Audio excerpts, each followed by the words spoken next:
सभी दर्शकों को नमस्कार, जय श्री कृष्ण, प्रणाम। नवमांस चक्र और जन्म लग्न चक्र में क्या अवस्थाएं हैं, क्या कंडीशंस हैं, आइए इस पर हम चर्चा कर लेते हैं। दरअसल जन्म कुंडली आपके जन्म का प्रारंभिक चरण से लेकर के द्वादश पर्यंत मतलब अंत तक की गणना है।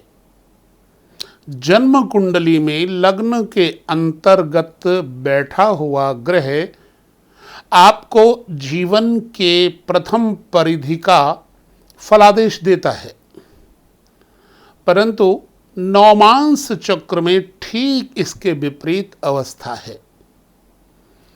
जन्म कुंडली में प्रथम चरण के जीवन में यदि सुखपूर्वक जीवन जिया जा रहा है तो लग्न में कोई शुभ ग्रह बैठा होगा, और जन्म के द्वितीय चरण में यदि किसी के जीवन में बुरा परिवर्तन आ रहा है तो नवमांस चक्र में कोई बुरा ग्रह बैठा होगा।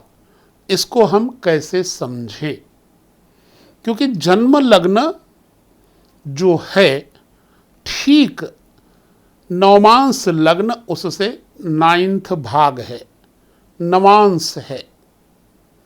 मान लीजिए कि किसी की कुंभ लग्न की कुंडली है तो नवमांस चक्र में उसका लग्न बदल जाएगा। मान लो वृष लग्न हो गया, अब कुंभ लग्न जन्म कुंडली में है तो लग्नाधिपति हो गए शनि, परंतु नवमांस चक्र में वृष लग्न आ गया, इसलिए नवमांशपति लग्नाधिपति कौन हो गए? शुक्र हो गए। अब जीवन के प्रथम चरण में जन्म कुंडली के अनुसार जातक के ऊपर शनि के द्वारा प्रभाव दिए जाने वाले फलादेश का वर्णन होगा। जातक धीरे धीरे उन्नति करेगा, जातक का बचपन कष्टप्रद हुआ होगा। जातक के जीवन में क्योंकि शनि लग्नाधिपति हैं और शनि एक राशि में 30 महीने तक चलते रहते हैं, इतनी कम गति है। यदि गतिहीनता का पर्याय है शनि, तो जीवन के प्रथम चरण में शनि की गति के अनुसार जातक के ऊपर प्रभाव पड़ेगा, यानी वो पढ़ाई लिखाई में धीरे धीरे धीरे धीरे आगे बढ़ेगा, लिहाजा उसका बचपन इतना सफल नहीं होगा। अब उदाहरण के लिए जो मैंने आपको कहा वृष लग्न, तो जन्म लग्न से नवमांश लग्न चूंकि शुक्र का लग्न है, ज्यों ही जातक के जीवन में दूसरा प्रहर, यह प्रहर जीवन के 20 साल में भी आ सकता है, 25 साल में भी आ सकता है, दशा के अनुरूप बदलाव नियम है। तो जन्म कुंडली में प्रारंभिक चरण में जो स्वामी होता है वही उसको गति यानी स्पीड प्रदान करता है। नवमांश चक्र में जो स्वामी होता है उसके अनुसार जातक के ऊपर प्रभाव पड़ता है। तो ऐसे में आइए हम थोड़ा सा आपको कुछ फलादेश बता देते हैं नवमांश चक्र को लेकर के, क्योंकि हमारी श्रृंखला नवमांश को लेकर के आपके सामने चल रही है। यदि किसी व्यक्ति की जन्म कुंडली में मेष या वृश्चिक लग्न है, नवमांश चक्र में, तो ऐसे में कौन हो गया? लग्नाधिपति नवांश का लग्नेश मंगल हो गया। यदि किसी व्यक्ति के नवांशपति लग्नाधिपति मंगल हो जाते हैं तो उसके जीवन में अब क्या परिवर्तन होगा? चाहे वो व्यक्ति बचपन में बहुत सीधा साधा रहा हो, लेकिन युवावस्था आने पर उसके अंदर परिवर्तन आ जाता है। जैसे मंगल हैं नवमांशपति। अब जिस व्यक्ति का मंगल नवमांशपति होगा तो जातक के अंदर अमीरी के गुण आ जाएंगे, राजसी ठाट बाट के गुण आ जाएंगे।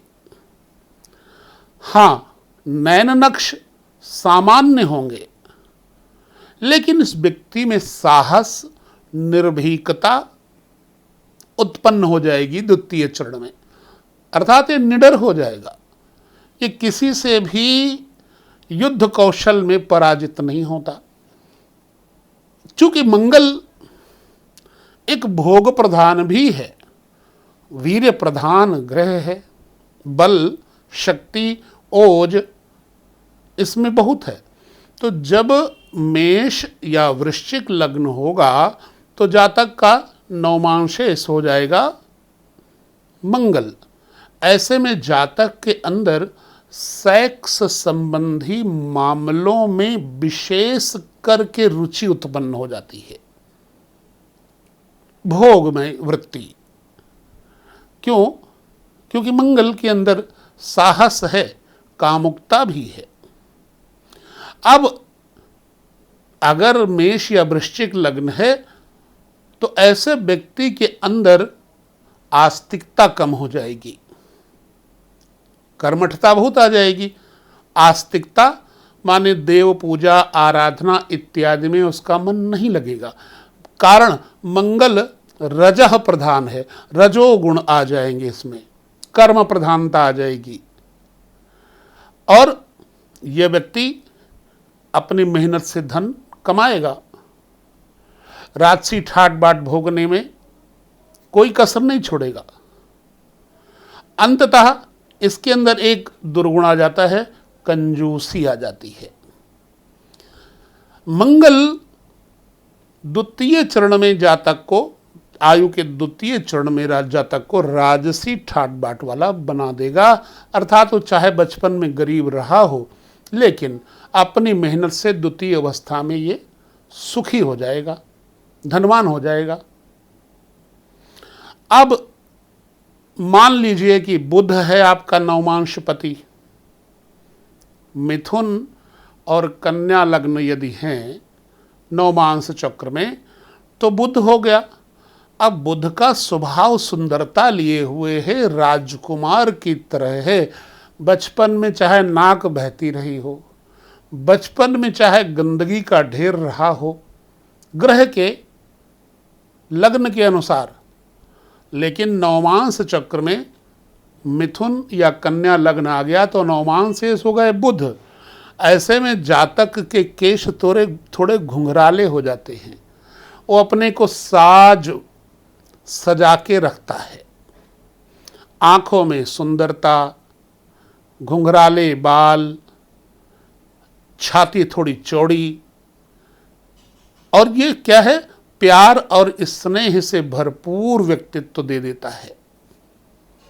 ऐसा व्यक्ति व्यापार कुशल होता है, वाक चतुर होता है, अमीर, बुद्धिमान भी होगा, शिक्षित और प्रसन्न रहने वाला भी होगा, रंग बिरंगे आभूषण, महंगे आभूषण का शौकीन होगा, अच्छे बनावदार कामदार कपड़े पहनने का शौकीन होगा, और ऐसे व्यक्ति का कोई दुश्मन समाज में नहीं होता। नवमांश का स्वामी यदि बुध है, बृहस्पति है, जैसे मीन और धनु लग्न के स्वामी बृहस्पति हैं, तो जिस व्यक्ति के नवमांश चक्र में मीन या धनु है तो बृहस्पति हो गया स्वामी। बृहस्पति क्या है? धर्म और आस्तिकता का प्रतीक है।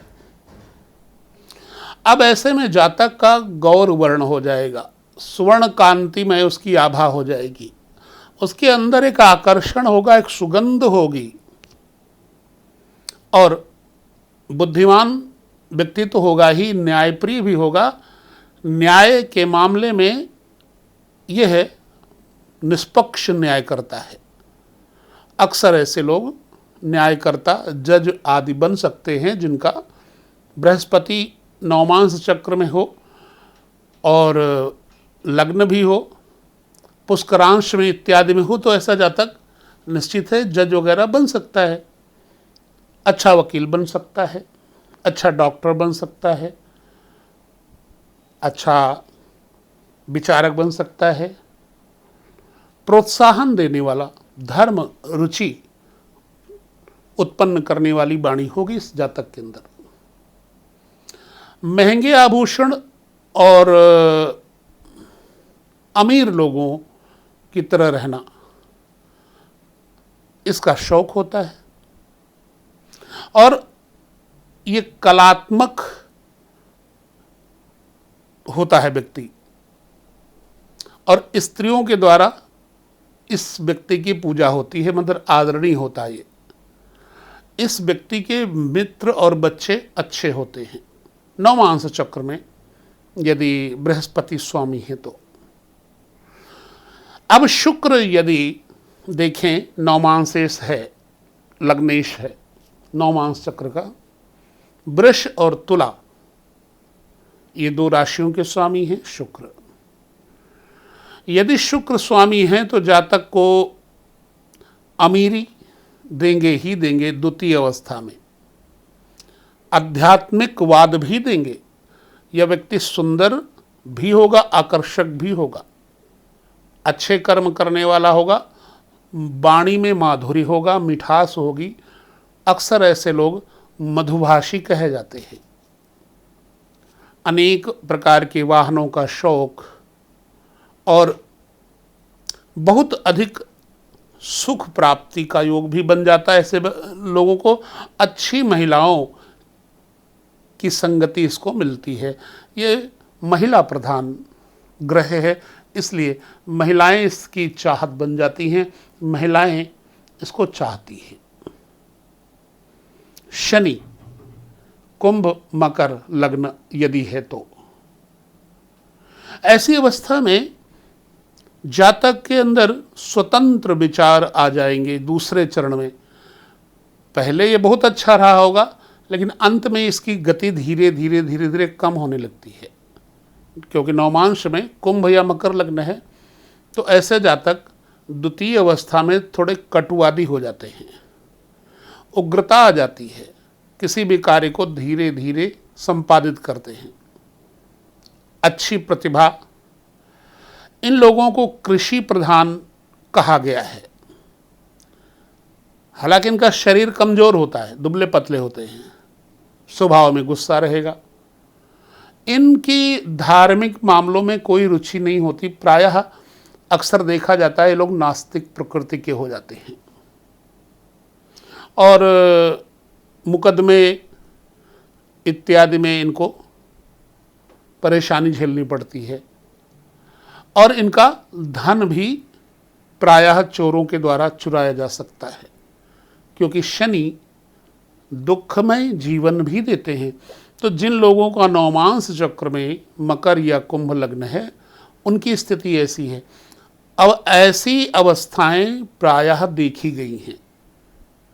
आपके जन्म लग्न से नवमांश लग्न का परिवर्तन यदि है अपनी जन्म कुंडली में नवांश, तो जरा देखिए क्या ये बातें आपके ऊपर सटीक बैठती हैं।